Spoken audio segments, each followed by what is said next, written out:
தீர்ப்புகள் திருத்தப்படும். கன்னியாகுமரி எக்ஸ்பிரஸ் திருநெல்வேலியை நெருங்கி கொண்டிருந்தது. ரயில் டாலையூத் அருகில் வந்தபோது இருபுறமும் உள்ள வீடுகள் மற்றும் செடிகள் மீது சாம்பல் படர்ந்து வெண்மையாக காட்சியளித்தது. அது சிமெண்ட் ஆலையிலிருந்து வெளியேறும் கழிவு என்று அகல்யாவிற்கு தெரியும். சிறிது நேரத்திலேயே இருபுறமும் பச்சை பசேல் என்று வயல்வெளிகள் தெரிந்தன. அதை பார்த்ததும், இறைவன் நெல்லுக்கே வேலியாய் மாறி காத்தவன் அல்லவா, அதனால் தானே திருநெல்வேலி என்ற பெயரே வந்தது என்று நினைத்து கொண்டவள் சட்டென்று வேந்தனை திரும்பி பார்த்தாள். அவன் பொட்டுக்கருப்பியட்டையை மென்றபடி ஏதோ யோசனையில் ஆழ்ந்திருந்தான். ஒருவேளை நாளை கிராமத்தில் நடக்கவிருக்கும் கேட்பு நிகழ்ச்சி பற்றி யோசித்துக் கொண்டிருக்கலாம். இன்றைய தேதியில் அகல்யாவும் வேந்தனும் குற்றவாளிகள். அதனால் அவர்களுக்கு கேட்பு எனப்படும் பஞ்சாயத்து வைக்கப்பட்டிருந்தது. வீரன்புதூர் கிராமத்து வழக்கப்படி அந்த ஊர் மக்கள் எந்த ஊருக்கு போனாலும் கிராமத்து விதிமுறைகளை மீறக்கூடாது. அப்படி மீறியது யார் மூலமாவது தெரிய வந்தால் அவர்களுக்கு சம்மன் அனுப்பப்படும். அவர்கள் பஞ்சாயத்து முன் நிற்க வேண்டும். அந்த வகையில் அகல்யாவுக்கும் வேந்தனுக்கும் சம்மன் அனுப்பப்பட்டிருந்தது. திருநெல்வேலி ஜங்ஷனுக்குள் தடதடவென்று நுழைந்தது ரயில்.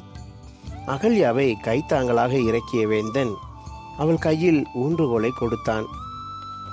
நண்பர்களே, இது நான் உங்கள் விஜே. நீங்கள் இணைந்திருப்பது உங்கள் தமிழ் நம்பர் 1 ஸ்டோரி சேனல். நீங்கள் இப்பொழுதுதான் முதல் முறையாக நம்முடைய சேனலை பார்க்கிறீர்கள் என்றால் மறக்காமல் சப்ஸ்கிரைப் செய்துவிட்டு வாங்க தொடர்ந்து கதைக்குள் போகலாம். ரயில் நிலையத்திலிருந்து மெல்ல வெளியே வந்தவர்கள் ஆரிய நிவாசில் டிஃபனை முடித்தனர். மல்லிப்பூ இட்லியும் மணக்கும் சாம்பார் சட்னியும் குண்டு குண்டான பூரியும் தளதளவென்ற கிழங்கும் அவளுக்கு எப்பவுமே பிடிக்கும். தாமிரபரணி தண்ணீரில் தயாராகும் உணவல்லவா. டாக்ஸி பிடித்து வீரன்புதூர் கிளம்பினர். வழியில் வேந்தன் படித்த சாப்டர் உயர்நிலை பள்ளியும் சிறிது தூரத்தில் அகல்யா படித்த மேரி சார்ஜன்ட் ஸ்கூலும் வந்தது. உடனே வேந்தனுக்கு தன் பள்ளி காலங்கள் நினைவுக்கு வந்தது. அகல்யாவிடம், நம்ம 2 பேருக்கும் ஒரே கலர் யூனிஃபார்ம் தானே, ஞாபகம் இருக்கா என்றான். அவள் மெல்ல தலையசைத்தாள். இப்போது போல் இலவச சைக்கிள், பஸ் பாஸ் இல்லாத காலம் அது. கூட்டம் கூட்டமாக பள்ளிக்கு நடந்தே வருவர். அப்போதெல்லாம் அவர்கள் நட்பில் பேச்சில் மென்மை இருக்கும். மச்சி, குச்சி, புறம்போக்கு நாயே, ஏ கஸ்மாலம், இந்தா பெருசு போன்ற வார்த்தைகள் எல்லாம் அறவே கிடையாது. அகல்யா, வீரன்புதூர் வந்துருச்சு என்றான் வேந்தன். ஊருக்குள் போகாமல் எல்லையிலேயே டாக்ஸியை நிறுத்தி பணத்தை கொடுத்து அனுப்பினான். சற்று பெரியதாக இருந்த ஆவுடை அம்மாளின் குடிசை வீட்டிற்கு சென்றனர். இவர்களை பார்த்ததும் ஆவுடை அம்மாளின் முகம் மலர்ந்து அப்படியே அகல்யாவை கட்டி கொண்டாள். அத்தே, உடம்புக்கு இப்ப எப்படி இருக்கு என்று அன்பாய் விசாரித்தாள் அகல்யா. கடவுள்தான் உங்க 2 பேர் ரூபத்திலும் வந்து என்னை காப்பாற்றி இருக்காரு என்று கூறி கண்ணீர் விட்டவள், உங்க மருத்துவ உதவினால நல்லா குணமாயிட்டேன்னு டாக்டர் சொல்லிட்டாருமா.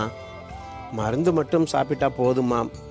ஆனா உங்க மாமா தான் இன்னும் என்று சோகமாய் இழுத்தவள், அதுதான் பாப்பா பட்டிக்காரிக்கிட்ட கிறங்கி கிடக்கிறாரே, நான் இனி அவருக்கு தேவையில்லை என்றாள் விரக்தியுடன்.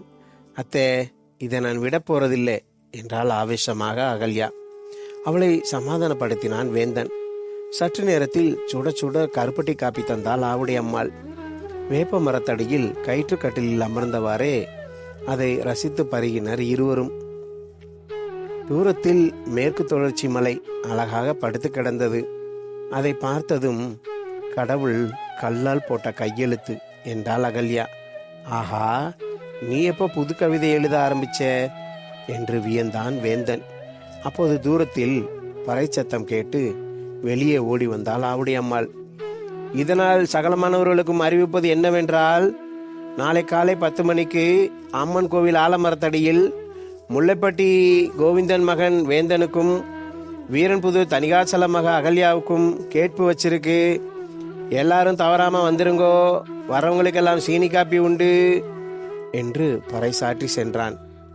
வேந்தனும் அகல்யாவும் ஒருவர் பார்த்து கொண்டனர். அட, நீங்க ஏன் கலங்குறீங்க? மனசாட்சியை விட பெரிய சாட்சி உலகத்துல இருக்கா என்ன என்று ஆவுடை அம்மாள் மதிய உணவு தயாரிக்க வீட்டிற்குள் போனாள். சிறிது நேரத்தில் நாட்டுக்கோழி குழம்பும் ஆட்டு ஈரல் வறுவலும் மண்பானை சோறும் தயாராகி கமகமத்தது. அகல்யா, சாப்பாடு ரெடியா இருக்கு. தம்பிய தோப்புல 4 வாழை இலை அறுத்துட்டு வர சொல்லேன் என்றாள் ஆவுடைய அம்மாள். அவரு நல்லா தூங்கிட்டு இருக்காரு, நான் போறேன் என்றவள் ஊன்றுகோலை எடுத்துக்கொண்டாள். ஆவுடைய அம்மாள் தடுத்தும் கேட்கவில்லை. வழியில் அவள் யாரை பார்த்து விடக்கூடாது என்று நினைத்திருந்தாலோ அவன் வந்து கொண்டிருந்தான். அவளுடைய முறைப்பையன், ஒத்தையடி பாதை, ஒதுங்க கூட வழியில்லை. அவனும் அவளை பார்த்து விட்டான். அகல்யா என்றான் குற்ற உணர்வுடன். பின் அடங்கிய குரலில், எப்படி இருக்க என்றான். நல்லா இருக்கேன் மாமா என்றவளுக்கு அடுத்து என்ன பேசுவது என்று தெரியவில்லை. என்னை மன்னிச்சிரு அகல்யா என்றவன் கண் கலங்க அழுது விட்டான். என்னாச்சு மாமா என்றால் ஒரு கணம் தடுமாறி. உனக்கு செய்த துரோகத்துக்கு ஆண்டவன் எனக்கு தண்டனை கொடுத்துட்டான் என்று கூறி வேகமாக கடந்து போய்விட்டான். அகல்யாவுக்கு படபடப்பாய் இருந்தது. அவசரமாக இலைகளை அறுத்து கொண்டு குடிசைக்கு விரைந்தவள் அத்தையிடம் விவரம் கேட்டாள். அவள் மிக சாதாரணமாக, அவன் பொண்டாட்டி இவனோட பணக்காரி, ராங்கி பிடிச்சவ, கல்யாணமான 2 மாசத்துல சண்டை போட்டு அறுத்துக்கிட்டு போயிட்டா. உன்னை வேணாம்னு சொன்ன பயதானே, படட்டும் விடு, நீங்க வாங்க சாப்பிட என்று இலையை போட்டாள். ஆலமரத்தடியில் 6க்கு 3 என்ற அளவில் மரப்பெஞ்சு போடப்பட்டிருந்தது. அதில் விரிக்கப்பட்டிருந்த பவானி ஜமுக்காலத்தில் நாட்டாண்மை மற்றும் பண்ணையார் அமர்ந்திருந்தனர். இவர்கள்தான் கேட்பு நீதிபதிகள். பெஞ்சின் அருகே 1 மூட்டை நெல்லும் அதன் மேல் 100 ரூபாய் அடங்கிய கவரும் வைக்கப்பட்டிருந்தது. வேந்தனையும் அகல்யாவையும் இலக்காரமாக பார்த்தவாறு, ஆரம்பிக்கலாமா என்று கேட்டார் நாட்டாண்மை. ஆகட்டும் என்பது போல் பண்ணையார் தலை செய்கவும் அருகில் நின்றிருந்தவனை அழைத்து, கேச சொல்லுல என்றார் நாட்டாண்மை. அவன் தாளில் எழுதி வைத்திருந்ததை படித்தான். இந்த வேந்தனும் அகல்யாவும் நம்ம குலதெய்வ கோயிலுக்கு வரி கட்டுறவங்க. பட்டணத்துக்கு போனவங்க கல்யாணம் செய்துக்காம ஒரே வீட்டில் தங்கி குடித்தனம் செய்துக்கிட்டு இருக்காங்க என்றான் சத்தமாக. இதை கேட்டு கூட்டம் சலசலத்தது. சி என்றும் து என்றும் குரல் எழுப்பியது. கலிகாலம் கலிகாலம் என்று தலையில் அடித்துக் கொண்டது. சே, இப்படியும் இருப்பார்களா என்று இருவரையும் துவேஷமாக பார்த்தது. சில போக்கிரிகள் அகல்யாவை பார்த்து ரகசியமாய் கண்ணடித்தனர். அவள் மனம் வெம்பி கோபமாய் முறைக்க அவர்கள் நக்கலாய் சிரித்தனர். அமைதி அமைதி என்ற நாட்டாண்மை, விசாரிச்சது யாருல என்றார். நம்ம மேலதர் கோவிந்தன், இடுக்கிட்டான் வேந்தன். இந்த கோவிந்தன் ஒரு நாள் எக்மோரில் பர்ஸை பறிகொடுத்து மொழி பிதுங்கி நின்றிருந்த போது தற்செயலாய் தன் நண்பனை வழி அனுப்ப வந்திருந்த வேந்தன், அட நம்ம ஊர்க்காரன் என்று பரவசப்பட்டு வீட்டிற்கு கூட்டி வந்து தங்க வைத்து அவனுக்கு வேண்டியதை செய்து கொடுத்து ஊருக்கு அனுப்பி வைத்தான். அவனும் கிளம்பும் போது வேந்தன் காலில் விழுந்து நன்றி கூறிவிட்டு போனான். எலை, நீ பார்த்தது உண்மையால என்றார் பண்ணையார். சத்தியமுங்க என்றான் கோவிந்தன் கை கட்டியவாறு.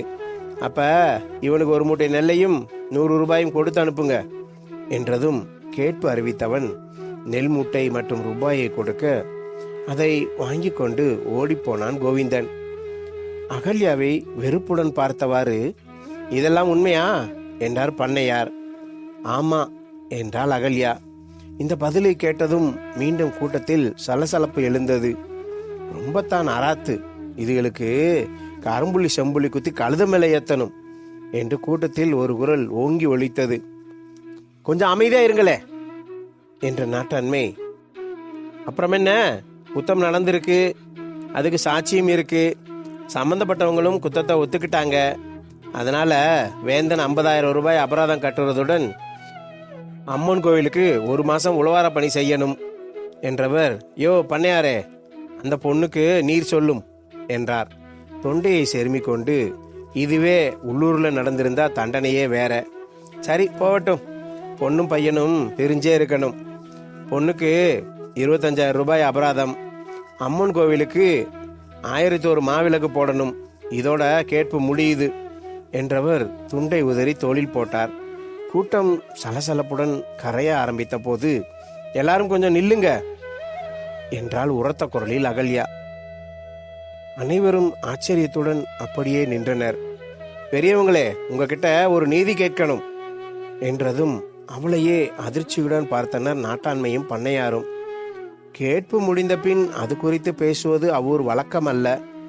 அதனால் கூட்டம் அசைவற்று அவளையே பார்த்தது. ஐயா பெரியவங்களே, இந்த கிராமத்தில் இருக்கிற எல்லாரும் எங்களுக்கு ஏதாவது ஒரு முறையில் உறவுக்காரங்கத்தான், அதனால புரிஞ்சுக்குவீங்கன்னு நினைக்கிறோம். நாங்கள் கல்யாணம் செய்துக்காம பட்டணத்தில் ஒன்றா இருக்கிறது உண்மைதான். ஆனால் அவர் நகம் கூட என் மீது பட்டதில்லை. ஏன் தெரியுமா? உடல் ஊனமுற்றிருக்கும் நான் நிறைய படித்து நல்ல வேலையில் அமரணுங்கிறது அவரோட எண்ணம். அதோட திருமணம் செய்தால் அது நம்ம கிராமத்து பெரியவங்க முன்னாடி தான் நடத்தணுங்கிறதுல நாங்கள் உறுதியாக இருக்கோம். உங்கள் எல்லாருக்கும் தெரியும், பல வருஷங்களுக்கு முன் நடந்த விபத்தில் எங்கள் 2 பேரோட பெற்றவங்களும் இறந்து போனதுடன் அந்த விபத்தில் எனக்கு வலது கால் போயிடுச்சு. அந்த நிலையில் என்னை பற்றி யாரும் கவலைப்படாத போது எனக்காக இவர் தான் கவலைப்பட்டார். பட்டணத்துக்கு போய் வேலையை தேடிக்கிட்டு என்னையும் அழைச்சிக்கிட்டு போய் எனக்கு அடைக்கலம் கொடுத்து இப்போ படிக்கவும் வைக்கிறாரு. ஆனால் நீங்கள் எங்களுக்கு இப்படி ஒரு தீர்ப்பை கூறியிருக்கிறீங்க. பரவாயில்லை, ஆனால் இந்த தீர்ப்பை சொன்ன இவங்களை பற்றி உங்களுக்கு தெரிய வேணாமா என்றதும் அவள் என்ன சொல்ல போகிறாளோ என்பது போல் எல்லாரும் அவளையே பார்த்தனர். தன் பொண்டாட்டி ஆவுடைய அம்மாளுக்கு காசு நோயின்னு தெரிஞ்சதும் அவளை விரட்டி அடித்து ஊர் இலையில குடி வச்சு கை கழுவி விட்டார் இந்த நாட்டாமே. அப்போ இந்த வேந்தன் தான் மகனா நின்று இன்னைக்கு வரைக்கும் அந்த அம்மாவை கவனிச்சுக்கிட்டாரு. இப்போ அவங்க குணமாகிட்டாலும் அவங்கள திரும்பி கூப்பிட நாட்டாமைக்கு மனசு இல்லை. பாப்பா பட்டிக்காரியோட ஐக்கியமாகி கிடக்கிறார். இது எவ்வளவு பெரிய துரோகம்! இந்த பண்ணையார் என் சொந்த மாமா. என் மகனுக்கு அகல்யா தான் பொண்டாட்டின்னு என்னை பெத்தவங்க கிட்ட சத்தியம் செய்து கொடுத்தாரு. ஆனால் விபத்தில் என் கால் போனதும் ஊனமுற்றவளா என் பையனுக்கு பெண்டாட்டின்னு எங்ககிட்டயே சொல்லி என் மனதை குத்தி கிழித்தவர். இப்படிப்பட்டவங்களா இந்த பெஞ்சில் அமர்ந்து எங்களுக்கு கேட்பு வைக்கணும்? சொல்லுங்க என்றவளின் ஆவேச குரலால் ஆடி போனது மொத்த ஜனமும். இந்த பொண்ணு கேட்கறது சரிதான், தீர்ப்பை நிச்சயம் மாற்றணும் என்று கூட்டத்தினர் முணுமுணுக்க துவங்கினர். அதே சமயம் நாட்டாண்மையும் பண்ணையாரும் தலை குனிந்தவாறு அங்கிருந்து நடையை கட்டினர். நண்பர்களே, தொடர்ந்து இந்த கதையை குறித்த உங்கள் கமெண்ட்டுகளை கீழே பதிவிடுங்கள். தொடர்ந்து இது போன்ற கதைகளையும் கேட்பதற்கு நம் தமிழ் நம்பர் 1 ஸ்டோரிஸ் சேனலை சப்ஸ்கிரைப் செய்ய மறக்காதீர்கள் நண்பர்களே. வணக்கம்.